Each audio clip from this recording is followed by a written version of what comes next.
Vegas, Nevada. Top Rank will be here through June with 4 incredible fights. They are all on sale right now. Saturdays is sold out because it is the fight that boxing fans have been waiting for a long time to come. The undisputed junior welterweight championship of the world. The winner becomes the 6th male boxer to become undisputed in the 4-belt era. Joining me right now on stage, Hall of Fame boxing promoter Mr. Bob Arum.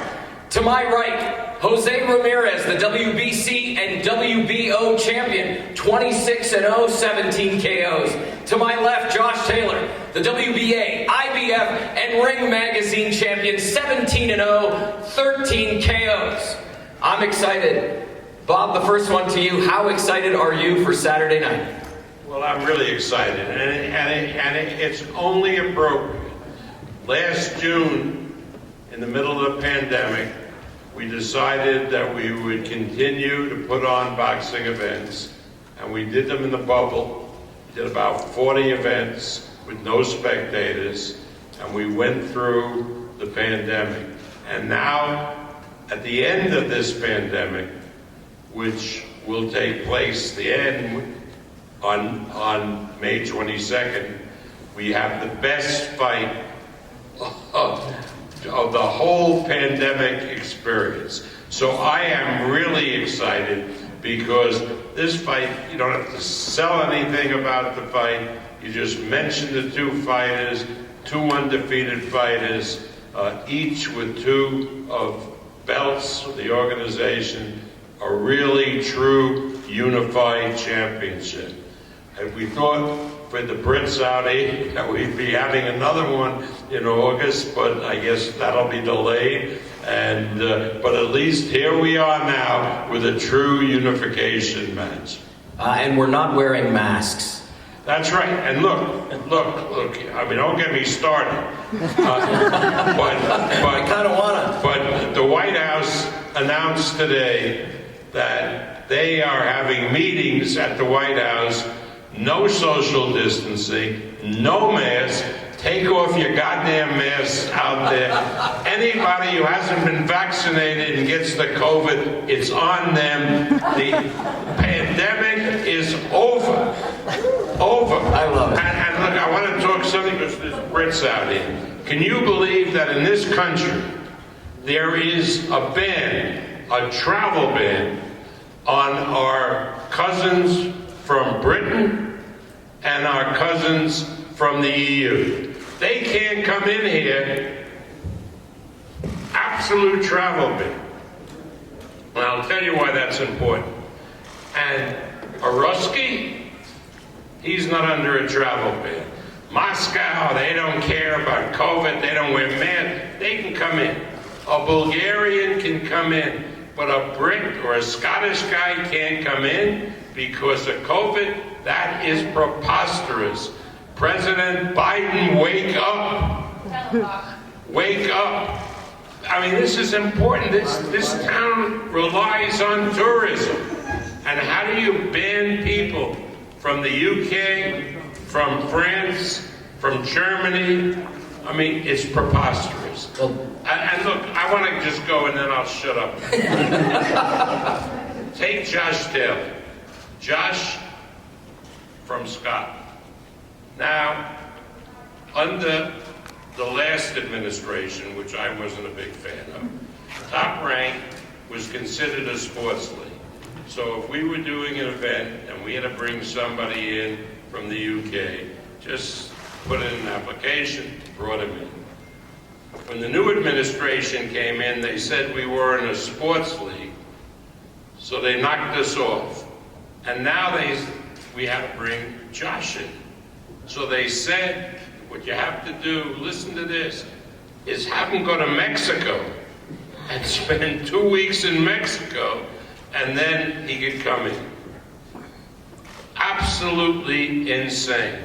So it took a paid lobbyist and 2 U.S. senators from Nevada to get us back on the list so Josh could come here and train for the fight. Now, if that isn't silly and stupid, I don't know what is. As of the end of this fight, May 22nd, the pandemic is over. Put away your goddamn mask and let's live a normal life. You heard it here first. The undisputed fight on Saturday is the official end to the pandemic. Josh, I'm going to come to you out of that because he said something, obviously, that I think resonates with everybody in the room. Your journey to get here. You've been in Vegas now for a minute. How has camp been here in Las Vegas?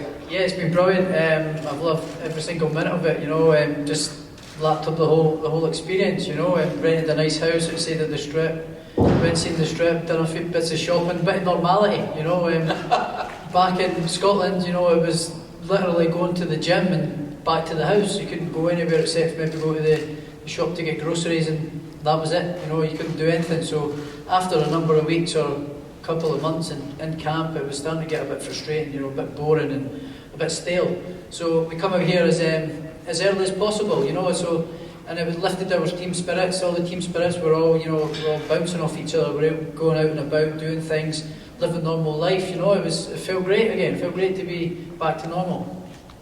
Now, you're a big talker. We all know that. No trash talk really up until maybe this afternoon with the ESPN taping. What is it about your opponent over here that, you know, garners this respect that we haven't really seen from you? I respect every fighter that jumps in the ring, you know, and you've got to respect Jose Ramirez as well. He's 26-0, he's a unified champion, he's beat everyone that's in front of him. You don't become unified world champion for no reason. He's a very, very good fighter. I've said this all along. I respect the man, I respect him, highly respect him. You know, he's got my respect from the very off. He's a great fighter, he's a great champion, and a great person. But on Saturday night, as soon as that first bell goes, it's all out the window. It's all out the window. I'm going to come over to you, champ. Underdog in this one. Is that fueling the fire a little bit?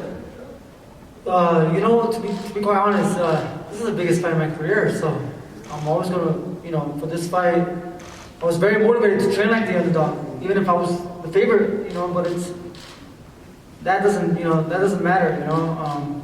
The odd makers, people's opinions, they ain't going to help me, they're not going to help Josh, and I'm just grateful for this opportunity. You know, it's quite an honor, you know, it's an honor for me to be facing a guy like Josh, you know, being a part of this great event, one of the most exciting fights of the year. So I'm just happy, you know. Up to this fight, you know, through camp, what have you learned about Josh that you didn't know possibly before? Well, I've always known he's been, you know, he's a great fighter, and he's very prideful with his country, and I respect that, you know. He has a lot of pride in his people and where he comes from, and you know, it's the way a champion should be, you know. I don't expect anything less from Josh, or for any great champion out there. Bob, I want to come to you real quick. Top Rank has promoted Jose since his pro debut in 2012.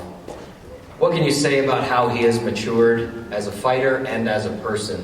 And here we are, prepping for Saturday night. Well, as a fighter, you've all seen his accomplishments. But I'm even more impressed with what a man he's become. I mean, in this day and age, where so many athletes are really selfish, Jose Ramirez has given to his community.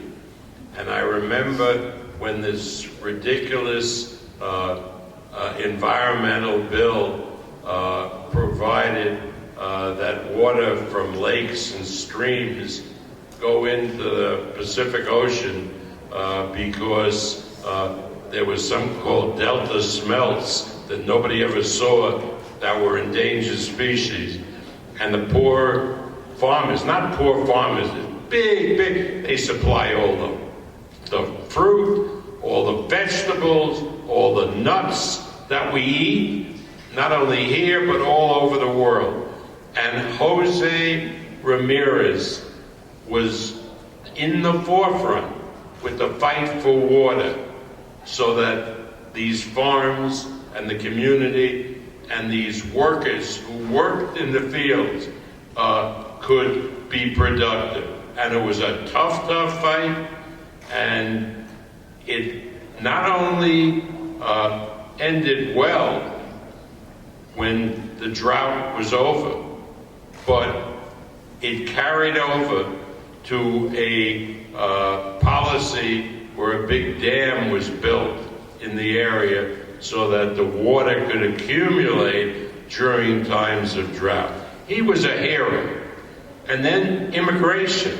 His parents came over as undocumented people to work in the fields. He was born in the United States, so he automatically became a citizen. And he worked in the fields. And I don't know if anybody has been out there, but you have to understand how hard it is to work in the fields and pick the vegetables and the fruit. But he did that.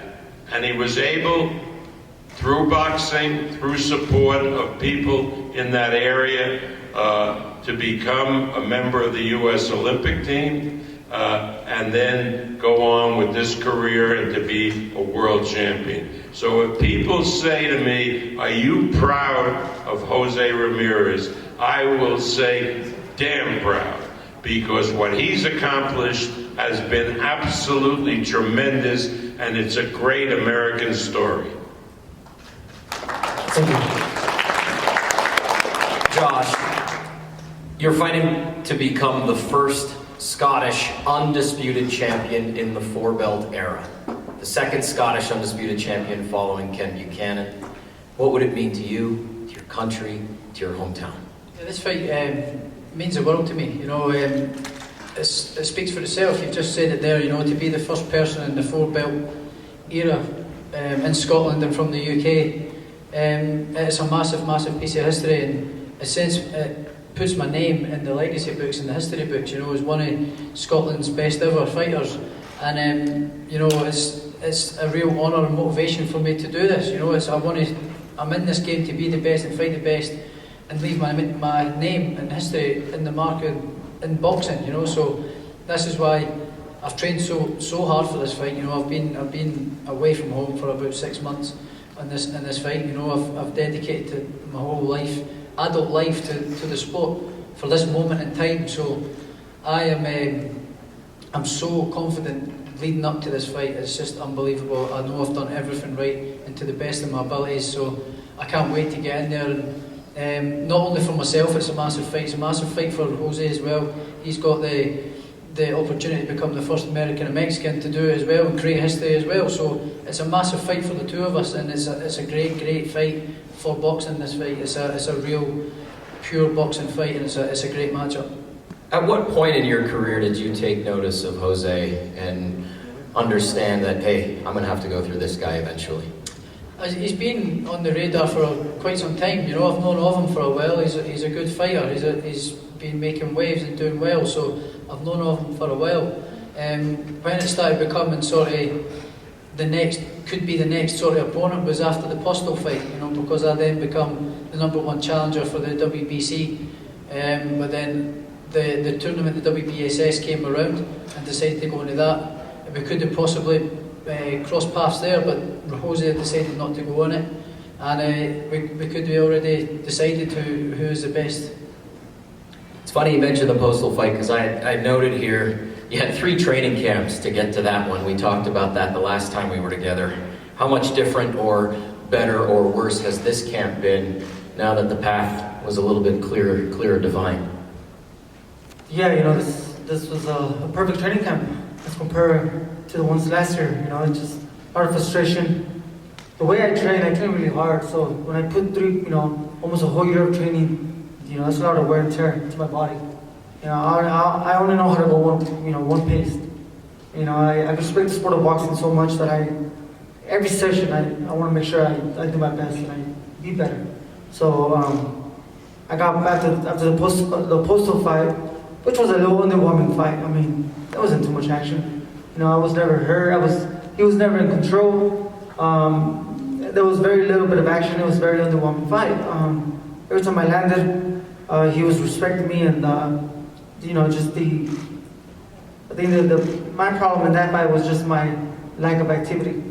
just not throwing that many punches, but or putting the pressure that I usually do. But it was just based on just being, tired mentally and physically. But for this camp, it's been a tremendous camp. I'm very motivated. It's a big fight. It's